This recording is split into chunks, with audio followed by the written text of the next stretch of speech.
Luisa Romero, licenciada en Cibernética Matemática, y como parte del colectivo de asesoría educacional, te estaré acompañando durante todo el curso para que aprendas el proceso completo de publicación de un artículo científico en una revista científica. Cuando nosotros enviamos nuestros manuscritos a la revista, comienza el proceso de evaluación editorial del mismo. Primero reciben el manuscrito, que como explicamos hace un momento, se envía a través del sitio web de la revista.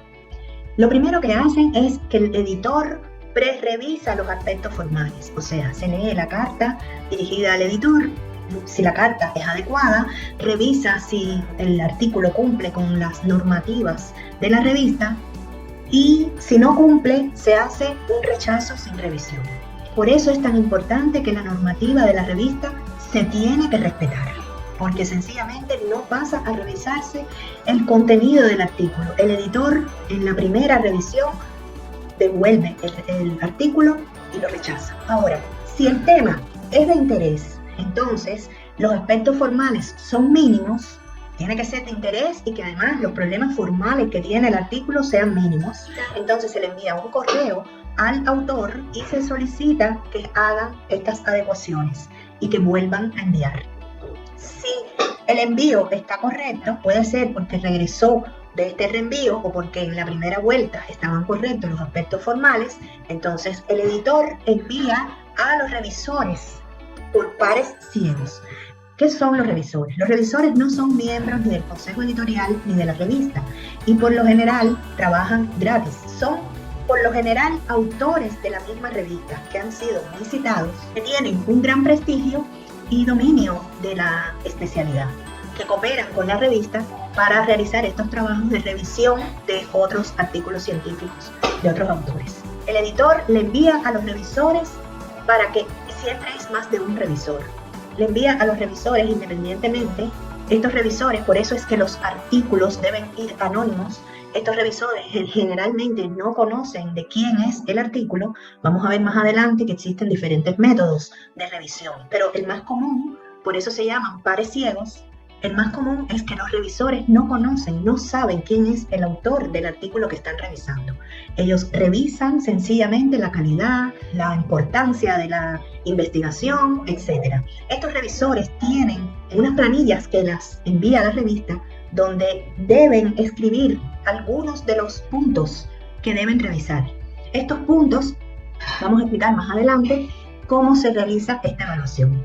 Si los revisores encuentran muchos errores, los revisores regresan a la revista el resultado de su revisión y ahí comienza un periodo de evaluación por parte de la revista. En dependencia de la cantidad de errores encontrados y del tipo de error encontrado por los revisores, la revista devuelve al autor el manuscrito y además el resultado de la evaluación de los revisores para que el autor revise y vuelva a arreglar o arregle por primera vez, en este caso si no había sido enviado nunca, los errores encontrados.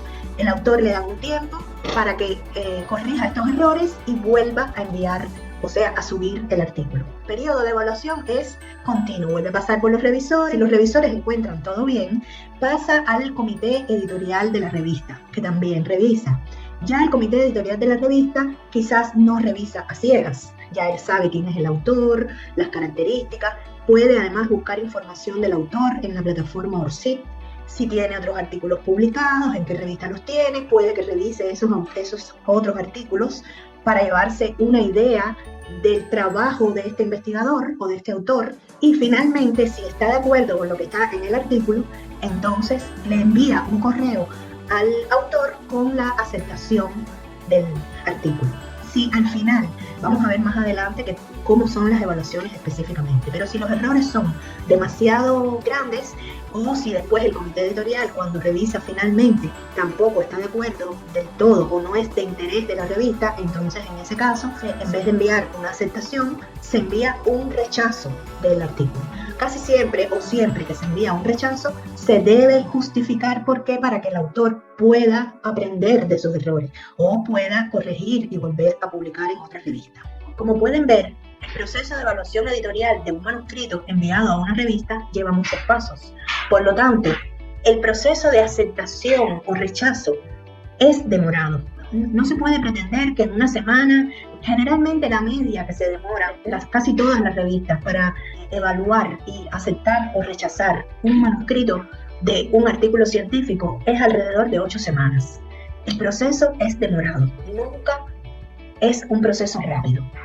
Además, otra cosa importante, no se pueden presentar los manuscritos del mismo artículo científico a más de una revista a la vez. Una de las cartas que se envían o suben al sitio de la revista, junto con el manuscrito de la revista, son los derechos de cesión para la publicación en esa revista del artículo científico. Hasta que esa revista no termina el proceso de aceptación o rechazo. Si es aceptación, no se puede presentar en otra revista, porque cuando una revista acepta un artículo es porque lo va a publicar. Puede que la publicación demore, como mismo demoró el proceso de revisión, la publicación puede demorar más. A veces se publica en ese periodo, en ese número de la revista que se está preparando, pero a veces son muchos artículos los que han aceptado y como les expliqué en momentos anteriores, se hace una cola de artículos y se preparan para el próximo número de la revista. O sea, el proceso de publicación es más demorado aún. Ahora, hasta que la revista no rechace su artículo, usted no lo puede presentar en otra revista. Y es que lo rechace definitivo, ni siquiera que le haya enviado para que usted le haga correcciones. Si ya usted presentó a esa revista, debe esperar por el proceso completo hasta que le rechace para poder presentar a otra revista. Nosotros vimos en la clase anterior que hay algunas plataformas, más común es la OJS, que es donde las revistas confluyen en una misma plataforma. Esa plataforma ayuda a que las revistas tengan el proceso de enviar, sea parecido a los formularios que le aparecen a los autores en la pantalla, sean bastante parecido para revistas diferentes, etc. Pero además esa plataforma permite que las revistas revisen si ese artículo está enviado a otra revista y en proceso. Esa no es la única plataforma. Las revistas siempre comparten ese tipo de información para no tener problemas luego legales de que estén publicando el mismo artículo a la vez, como si fuera la primicia. Eso no se puede hacer. Y si eso sucede, el autor es primero rechazado en todas las revistas y luego puede tener problemas en próximos artículos que vaya a presentar a revistas.